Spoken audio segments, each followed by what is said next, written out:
وأشهد أن محمدا عبده ورسوله صلى الله عليه وعلى آله وصحبه ومن تبعهم بإحسان إلى يوم الدين أما بعد. Ma'asyiral ikhwani fillah, azanillahu wa iyyakum rahimani wa rahimakumullah. Pada malam hari ini insyaallah taala kita akan lanjutkan dari pembahasan kita mengkaji dari kitab Ma'na la ilaha illallah yang dikarang oleh Syekh Muhammad bin Abdul Wahhab bin Sulaiman At-Tamimi An-Najdi rahimahullahu taala.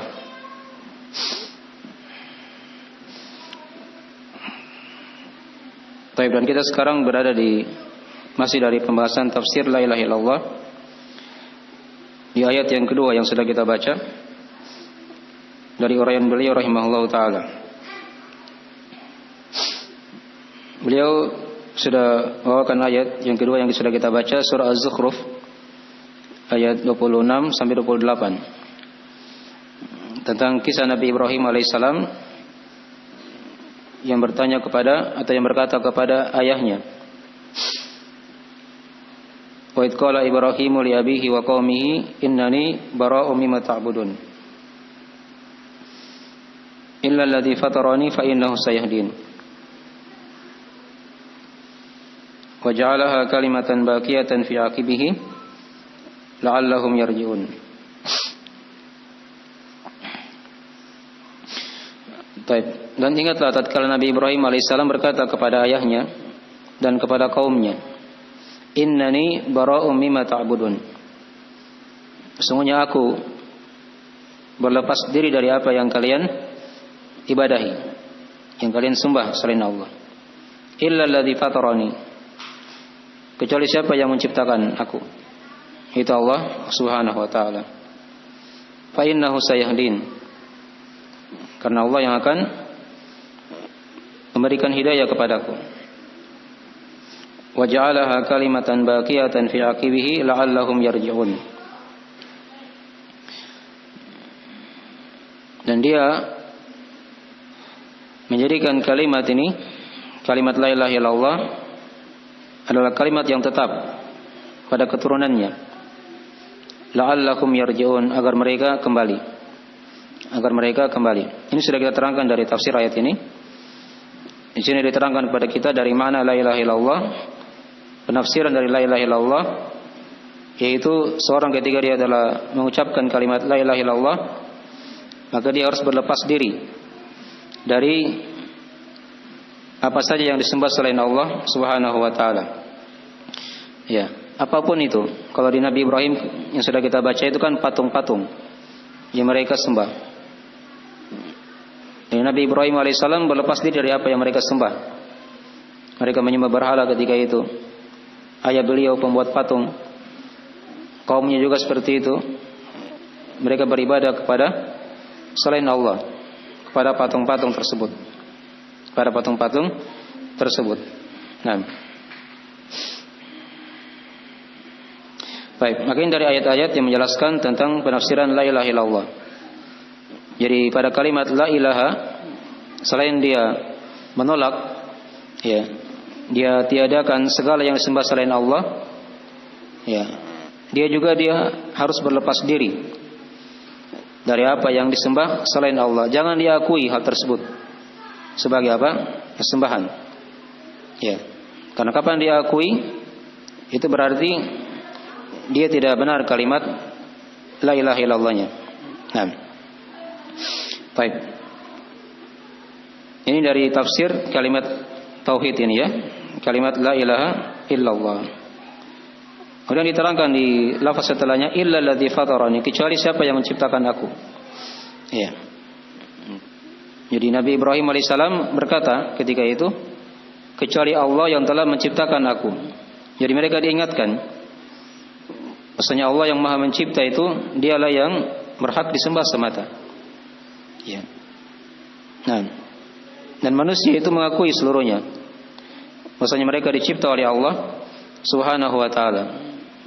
Ya, kecuali orang-orang ateis yang memang tidak percaya akan adanya Tuhan. Orang kafir apapun agamanya, kalau mereka selain dari orang-orang ateis itu, mereka pasti mengakui bahwasanya Allah yang Maha Mencipta. Allah yang memberikan rezeki kepada mereka, yang menghidupkan mereka, yang mematikan mereka. Itu yang dipahami oleh orang-orang kafir di masa dahulu.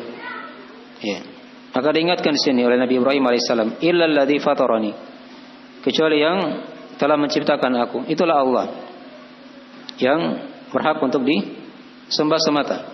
Tidak ada syarikat baginya. Nah, kemudian diterangkan wa ja'alaha kalimatan baqiyatan fi aqibihi la'allahum yarji'un. Kemudian dijadikanlah kalimat ini adalah kalimat yang tetap pada keturunannya agar mereka kembali. Baik, jadi faedah pokok ayat ini sudah kita bahas ya. Di sini penjelasan tentang makna la ilaha illallah. Penafsiran dari la ilaha illallah, bahwasanya la ilaha illallah itu seorang dia berlepas diri dari apa yang diibadahi, disembah selain Allah Subhanahu wa taala. Kalau di ayat yang pertama yang sudah kita baca di surah Ali Imran itu juga ada penafsiran yang lain dari la ilaha illallah, yaitu tidak ada yang disembah atau yang diibadahi dengan hak kecuali Allah. Dipaham ya? Jadi dari penafsiran-penafsiran dari kalimat la ilaha illallah.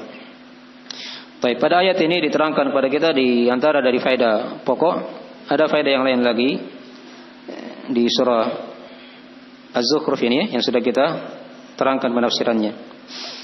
Nah, di antara penafsiran atau dari faedah ayat ini juga diterangkan kepada kita di sini dari penetapan nama Nabi Ibrahim alaihissalam dari deretan para nabi dan rasul Allah Subhanahu wa taala. Dan juga di sini diterangkan kepada kita yang sudah kita baca ya, bahwa Nabi Ibrahim ini adalah nabi yang punya banyak keutamaan. Agama Nabi Muhammad itu sallallahu alaihi wasallam diperintah oleh Allah untuk mengikuti agama Nabi Ibrahim. Yang sudah kita baca. Nabi Ibrahim juga digelari dengan Khalilullah. Kecintaan Allah Subhanahu wa taala, nabi yang paling dicintai oleh Allah. Ada dua nabi yang dicintai kan, paling dicintai, yaitu nabi kita Nabi Muhammad dan Nabi Ibrahim alaihi wassalatu wassalam. Dan juga beliau sudah kita terangkan dari ayah para nabi dan rasul. Dari beliau lah bercabang di situ para nabi dan rasul. Nabi Ibrahim itu kan punya dua istri, yaitu Sarah dan Hajar. Dari Hajar ini kan lahir dari beliau Nabi Ismail. Dari Sarah di Filistin itu lahir Nabi Ishak. Nabi Ishak punya anak lagi Nabi Yakub. Nabi Yakub punya anak lagi Nabi Yusuf. Terus di sini banyak para nabi dan rasul. Setelah Nabi Yusuf alaihissalam, setelah Nabi Musa alaihissalam, Nabi Daud, Nabi Sulaiman, Nabi Zakaria, Nabi Yahya, banyak dari para nabi dan rasul sampai Nabi Isa ujungnya di situ. Nah, kalau dari jalur Nabi Ismail di sini tidak ada nabi dan rasul. Nanti terakhir itu lahirlah Nabi kita Nabi Muhammad SAW di Mekah. Jadi beliau digelari dengan ayah para nabi dan rasul. Dari beliaulah bercabang darinya para nabi dan rasul Allah Subhanahu wa taala. Jadi padanya ada penetapan Nabi Ibrahim, nama Nabi Ibrahim, dan sekaligus di sini diterangkan pada kita dari dakwah Nabi Ibrahim kepada kaumnya, pada ayah dan kaumnya. Beliau mendakwakan tauhid la ilaha illallah. Innani bara'um mimma ta'budun illa alladzi fatarani. Ini dari dakwah Nabi Ibrahim alaihissalam. Baik. Kemudian sini sudah diterangkan tadi dari penafsiran la ilaha illallah, dan juga padanya diterangkan kepada kita bahwasanya Allah itu disifatkan dengan yang Maha Mencipta. Illa alladzi fatarani. Penetapan sifat Allah yang Maha Mencipta.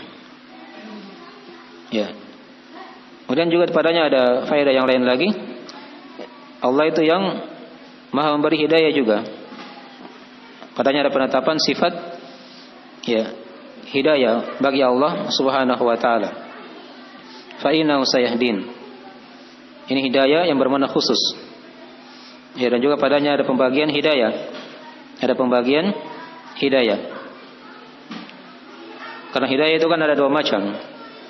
Ya, hidayah itu ada dua macam ya. Ada hidayah yang bermakna umum, ada hidayah yang bermakna khusus. Ya. Hidayah umum itu kan manusia dicipta oleh Allah. Ya, kemudian diberi hidayah untuk bisa hidup di muka bumi. Itu namanya hidayah umum. Masuk padanya muslim ataupun kafir. Diberi hidayah agar dia bisa hidup. Bisa dia makan, dia bisa berinteraksi dengan yang lainnya. Ya. Dan nanti dia akan mati. Tapi itu hidayah umum. Itu hidayah umum. Ya. Ada hidayah khusus. Itu hidayah dari Allah yang menunjuki seorang agar dia berislam. Dulunya dia kafir misalnya. Diberi hidayah oleh Allah untuk masuk Islam. Itu hidayah apa? Khusus. Dulunya dia masih awam. Dia muslim. Diberi hidayah oleh Allah untuk mengenal jalan Nabi sallallahu alaihi wasallam. Ya, agama Rasulullah yang murni. Ya, sunnah Nabi sallallahu alaihi wasallam itu hidayah khusus. Ya. Nah, di sini ditekankan oleh Nabi Ibrahim alaihissalam, fa innahu sayahdin. Sesungguhnya Allah itu yang akan memberikan hidayah kepadaku. Nah, hidayah di sini bermakna khusus. Wa ja'alaha kalimatan baqiyatan fi aqibihi la'allahum yarji'un. Di sini juga diterangkan kepada kita dari penamaan lain dari kalimat la ilaha illallah. Ya, dari kalimat la ilaha illallah ini dia dikatakan juga kalimatun baqiyah. Kalimat yang senantiasa kekal. Ya, sampai akhir masa. Karena kalimat ini diwarisi oleh para nabi dan rasul setelahnya. Ya, Nabi Ibrahim alaihissalam mengajarkan kepada anak-anaknya tentang la ilaha illallah. Demikian pula Nabi Ismail, Nabi Ishak, Nabi Yakub, ya, Nabi Yusuf. Ini seluruhnya mengajarkan kepada anak-anaknya dan juga kepada umat ketika itu akan la ilaha illallah. Itu diterangkan dalam ayat-ayat Al-Quran. Kalau kita baca kisah-kisah para nabi dan rasul, dakwah mereka sama semuanya. Mengajak kaumnya untuk mentauhidkan Allah Subhanahu wa taala. Jadi kalimat ini adalah kalimat yang terus-menerus ada. Ini dari penamaan lain dari kalimat la ilaha illallah. Ya, dan juga di sini diterangkan kepada kita keutamaan dari kalimat la ilaha illallah ini. Dia merupakan kalimat yang senantiasa ada. Ya, terus-menerus diucapkan oleh kaum muslimin. Terkhusus kita di masa ini ya. Ya, di lafaz azan itu kan ada kalimat la ilaha illallah. Asyhadu an la ilaha illallah. Ya, di lafaz iqamah juga seperti itu. Nah, dia kalimat yang senantiasa akan ada terus-menerus. Nah, baik. Kemudian diterangkan juga di sini dari faedah dari adanya kalimat tauhid ini pada sebuah umat. Jadi kalau mereka berla ilaha illallah, maka mereka akan bisa mudah untuk kembali kepada Allah, bertobat ya dari dosa dan maksiat. Nah, ini di antara dari pengaruh kalimat la ilaha illallah. Nanti kita akan baca semakin jelas pada syarat-syarat dari kalimat ini. Baik. Lagi di antara faedah-faedah tambahan dari ayat yang sudah kita baca dari penafsiran la ilaha illallah. Baik. Berikutnya di masalah yang berikutnya di halaman 4 ya. Beliau sekarang mulai menerangkan syarat dari la ilaha illallah ini. Ya, syarat dari la ilaha illallah. Jadi kalimat ini ada syarat-syaratnya. Ada syarat-syaratnya ya. Nah, itulah yang dikenal oleh para ulama ya. Diibaratkan oleh mereka bagaikan kunci. Coba perhatikan kunci itu ya. Kunci itu kan ada gerigi-geriginya. Sedangkan kunci surga kata Nabi adalah la ilaha illallah. Miftahul jannah la ilaha illallah. Kunci surga itu adalah kalimat la ilaha illallah. Tapi kata para ulama ya, setiap kunci itu punya gerigi-gerigi. Kalau gerigi-geriginya cocok dengan pintunya, maka akan apa? Terbuka pintunya. Ya. Tapi kalau tidak cocok, maka tidak akan bisa terbuka pintu surga itu. Itulah syarat dari kalimat tauhid ini. Ini penting kita pelajari ya, agar kita tidak hanya mengucapkan saja. Kita ucapkan, kita pahami maknanya, ya, dan kita beramal dengan konsekuensinya, keharusannya. Ini beliau akan tekankan kepada kita dari 7 syarat dari kalimat la ilaha illallah pada pembahasan setelahnya. Ya. Kata beliau rahimahullah taala di halaman 4, fahada huwa hakikatu ma'na la ilaha illallah. Ya. Kata beliau, ini adalah hakikat dari makna la ilaha illallah. Hakikat dari makna la ilaha illallah. Ya. Wal bara'atu min kulli ma yu'badu min dunillah. Yaitu kata beliau wa huwa al bara'atu, yaitu berlepas diri dari apa? Dari segala yang diibadai selain Allah. Nah, ini dari hakikat makna la ilaha illallah. Ya. Wa ikhlasul ibadati lillahi wahda. Ya. Wa hadha huwa ma'naha. Ya. Jadi kalimat tauhid ini sudah diulangi lagi oleh beliau ya. Seorang itu dia harus berlepas diri. Ya. Dari apa yang disembah selain Allah. Dan ayat yang telah kita bacakan tadi itu ada faedah yang lain juga kalau kita ingin tambah. Di situ seorang tidak boleh dia mengakui, ya. Atau ada di sini keyakinannya yang harusnya kita luruskan. Katanya ada bantahan untuk orang-orang yang meyakini akan benarnya seluruh agama. Ya. Akan benarnya seluruh apa? Agama. Ya. Jadi kata mereka agama itu seluruhnya betul. Islam betul, Nasrani betul, Yahudi betul, Hindu, Buddha betul, semuanya. Ya. Karena semuanya punya Tuhan. Nah, di sini perhatikan tadi dari dakwah Nabi Ibrahim alaihissalam. Ketika beliau menjelaskan dari kalimat la ilaha illallah, ya, beliau berlepas diri dari apa yang disembah selain Allah. Ya. Jadi ini perlu kita ingatkan di sini ya. Nah, tidak boleh kita akui kebenaran agama-agama yang lain. Ya. Toleransi dari hal yang dituntut. Ya, mereka tidak boleh diganggu, didolimi dalam negara ini. Jadi kalau dalam masalah peribadahan kita akui akidah mereka itu tidak boleh. Ya. Karena itu akidah kesyirikan, akidah kekafiran. Ya. Mempersekutukan Allah Subhanahu wa taala dengan yang lainnya. Mereka sembah Allah, mereka juga sembah para nabi dan rasul. Mereka juga sembah orang-orang soleh. Ini kan dari kesyirikan kepada Allah. Kapan dia meyakininya, maka dia juga kafir. Dia juga akan bisa murtad dari agama. Nah, baik.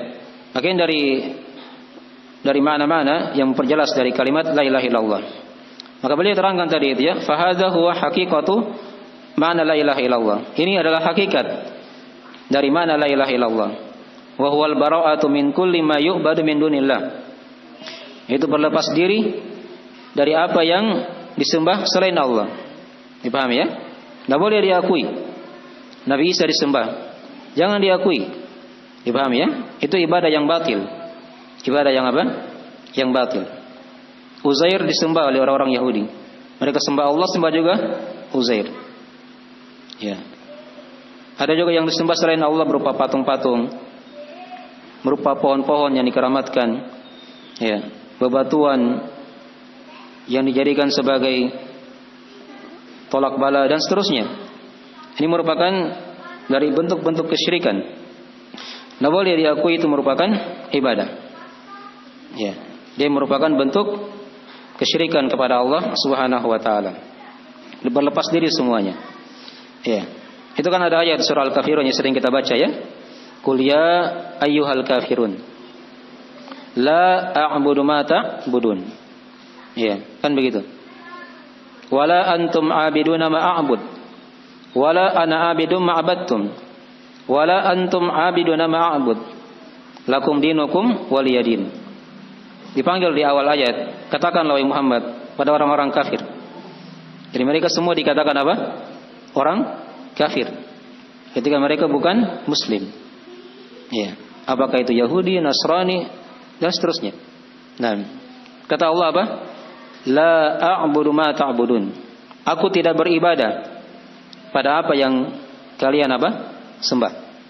Aku tidak menyembah apa yang kalian sembah. Ya.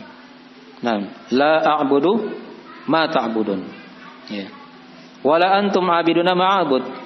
Dan kalian juga tidak menyembah apa yang aku sembah. Wala ana 'abidum ma'abattum. Dan juga aku tidak menyembah apa yang kalian sembah. Ya. Wala antum 'abiduna ma'abud, sama juga kalian tidak menyembah apa yang aku sembah. Kemudian diterangkan di akhir ayat, lakum dinukum waliyadin. Ya, untukku agamaku dan untuk kalian agama kalian. Di sini maknanya berlepas diri. Ya, dari apa yang disembah selain Allah Subhanahu wa taala. Ini ayat jangan disalahmaknakan. Oh, untukku agamaku, untuk kalian juga agama kalian. Sama-sama punya agama. Ya, enggak ya? Selain Islam itu merupakan agama yang batil. Ya, inna dina indallahil Islam. Sesungguhnya agama di sisi Allah hanyalah Islam. Diterangkan di ayat yang lain, wa may yabtaghi ghairal islami dinan fala yuqbal min. Siapa yang mencari selain Islam sebagai agama, maka tidak akan diterima darinya. Dan Nabi terangkan dalam hadisnya, la yasma'u bi ahadu min hadhil ummah yahudiyun aw nasraniyun thumma la yu'minu bima ji'tu bihi illa kana min ashabin nar. Kata Nabi, tidaklah mendengarkan, aku diutus, kata Nabi, seorang dari umat ini, apakah dia Yahudi atau Nasrani, kemudian dia tidak beriman dengan apa yang aku bawa, kecuali dia akan menjadi penghuni neraka. Nah, ini nas yang tegas sekali. Ya. Siapa yang tidak beragama Islam, maka dia akan menjadi penghuni neraka. Nah, jadi Islam itu sama dengan namanya, al-Islam, yang berserah diri kepada Allah. Ada keselamatan di situ. Nah, dan juga padanya ada makna berlepas diri dari apa yang disembah selain Allah. Itulah dari mana la ilaha illallah, kata beliau. Ya. Wal bara'atu min kulli ma yu'badu min dunillah wa ikhlasul ibadati lillahi wahdah. Ini dari kalimat illallah. Jadi kalimat la ilaha illallah boleh tafsirkan tadi itu, berlepas diri dari apa yang disembah selain Allah. Kemudian illallah beliau katakan wa ikhlasul ibadati lillah wahdah. Ya. Dan mengikhlaskan ibadah itu hanya untuk Allah semata. Ya. Maka kata beliau, wa hadza huwa ma'naha. Ini adalah maknanya. Ya. Alladzi dallat alaihi hadhil ayat. Yang ayat-ayat yang sudah kita bacakan itu menunjukkan padanya. Nah, wa ma fi ma'naha, dan juga ada ayat-ayat yang lain. Ya, ada ayat-ayat yang lain beliau isyaratkan, ya. Bukan hanya dua ayat yang telah kita bacakan itu, yang sudah kita bahas. Tapi ada ayat-ayat yang lain yang menafsirkan dari kalimat tauhid ini, dari kalimat la ilaha illallah. Ya. Faman tahaqqaqa dzalika wa alimahu faqad hasala lahu al-ilmu biha. Kata beliau, siapa yang mentahqiq, ya, siapa yang mewujudkan dari makna tadi itu dan dia ilmui, faqad hasala lahu al-ilmu biha. Ya, maka telah terhasilkan di situ, terwujud untuknya ilmu dengan la ilaha illallah ini. Ya. Jadi di sini beliau isyaratkan, ya. Ini syarat yang pertama. Jadi kalimat ini harus diilmui. Harus di apa? Diilmui. Dan sudah kita singgung di pertemuan sebelumnya. Kalimat ini, kalimat la ilaha illallah, ilmunya itu ada dua. Ilmunya ada apa? Ada berapa? Ada dua. Dikembalikan kepada rukun kalimat tersebut. Yang pertama, kalimat la ilaha. Itu rukun yang pertama. Ada berlepas diri, ya, dari segala yang disembah selain Allah Subhanahu wa ta'ala. Kemudian kalimat illallah, itu padanya ada penetapan. Maksudnya yang disembah semata hanyalah Allah Subhanahu wa taala. Ini sudah kita terangkan ya. Nah, dan diterangkan dalam ayat-ayat Al-Qur'anul Karim syarat dari ilmu ini. Ya, itu ada ayat misalnya di surah Muhammad ayat 19. Yang dalil ya, wajibnya kita mengilmui kalimat la ilaha illallah. Kata Allah, fa'lam annahu la ilaha illallah wastaghfir li dzambik. Ilmuilah kata Allah akan la ilaha illallah ini. Ini perintah dari Allah. Wastaghfir li dzambik, dan minta ampunlah akan dosa-dosamu. Ya. Yang selamat nanti di sakaratul maut, dia masuk surga itu ketika dia ucapkan kalimat la ilaha illallah, itu kalau dia ilmui. Paham ya? Kalau dia apa? Ilmui. Itu diterangkan dalam riwayat Imam Muslim dari hadis Utsman bin Affan radhiyallahu taala anhu, kata Nabi sallallahu alaihi wasallam, man mata wa huwa ya'lam annahu la ilaha illallah dakhalal jannah. Ya, siapa yang meninggal dan dia ilmui kalimat la ilaha illallah, maka dia masuk surga. Jadi ingat, kalimat ini bukan hanya diucapkan saja di lisan, tapi harus ada konsekuensinya, ada syarat-syaratnya. Nah, diterangkan di sini syarat yang pertama, dia harus ilmui kalimat ini. Dan sudah diterangkan ilmunya. Ilmunya tidak susah. Ya, gampang sekali. Diingatkan dengan dua perkara saja. Kita ingat rukun kalimat tauhid. Ini dengan dua perkara. Ada penafian, peniadaan, ya tolak semua yang disembah selain Allah, jangan diakui, dia berlepas darinya. Kemudian yang kedua, dia tetapkan bahwasanya Allah yang disembah semata, tidak ada syarikat baginya. Itu ilmu dari la ilaha illallah. Dipahami ya? Baik, ini syarat yang pertama beliau syaratkan di sini ya. Nah, baik. Kata beliau, kalau dia sudah ilmui perkara itu, faqad hasala lahu al ilmu biha. Maka dia sudah terwujudkan, ya sudah mewujudkan dari ilmu itu akan kalimat ini la ilaha illallah. Al munafi lima alaihi aktsarun nasi hatta man intasaba ilal ilmi minal jahli bima'naha. Ya. Dengannya itu akan mentiadakan apa yang kebanyakan manusia itu berada di atasnya. Ya. Jadi beliau ingatkan di sini ya, ada orang-orang yang juga mengucapkan kalimat la ilaha illallah. Ini kebanyakan manusia. Ya. Tapi dia jahil akan maknanya. Dia jahil akan apa? Maknanya. Jadi kalau hanya sekedar mengucapkan saja tanpa dia ilmu itu tidak cukup. Ya. Tidak cukup ya. Apalagi kalau dia ucapkan kemudian perbuatannya itu berseberangan, menyelisih dari kalimat la ilaha illallah. Dia ucapkan kalimat la ilaha illallah tapi dia pergi minta-minta di batu-batu misalnya. Atau dia minta di pohon-pohon keramat. Atau dia berdoa kepada orang-orang soleh yang sudah meninggal. Ya. Atau dia minta ke kuburan. Ya, kepada penghuni kubur agar menyampaikan hajatnya katanya kepada Allah. Ini dia sudah batalkan kalimat tauhidnya. Tidak ada manfaatnya dia ucapkan kalimat la ilaha illallah kalau dia sudah apa? Batalkan dengan perbuatannya. Jadi ingat ya, kalimat ini tidak hanya diucapkan saja. Ya, diucapkan sekaligus diilmui dan dipahami apa konsekuensinya nanti. Ini yang beliau akan terangkan nanti di pembahasan-pembahasan setelahnya. Ini syarat yang pertama dulu yang beliau akan terangkan. Yang beliau sudah terangkan tadi ya, tentang masalah apa? Syarat dari kalimat la ilaha illallah yaitu diilmui. Ya, yang sudah diterangkan tadi juga apa itu ilmunya. Ada dua perkara, ada penafian, ya, dan ada penetapan. Ya, taib. Ini saya kira dari pembahasan dari syarat yang pertama dari kalimat la ilaha illallah. Insyaallah taala syarat kedua nanti kita akan terangkan di pertemuan selanjutnya insyaallah taala. Taib, ada yang kurang dipahami bisa ditanyakan sebelum kita tutup materinya. Nah.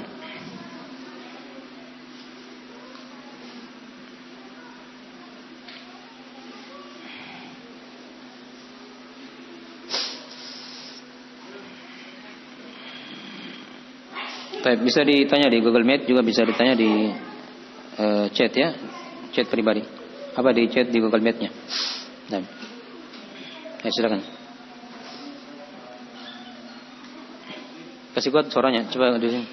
Saya dengar.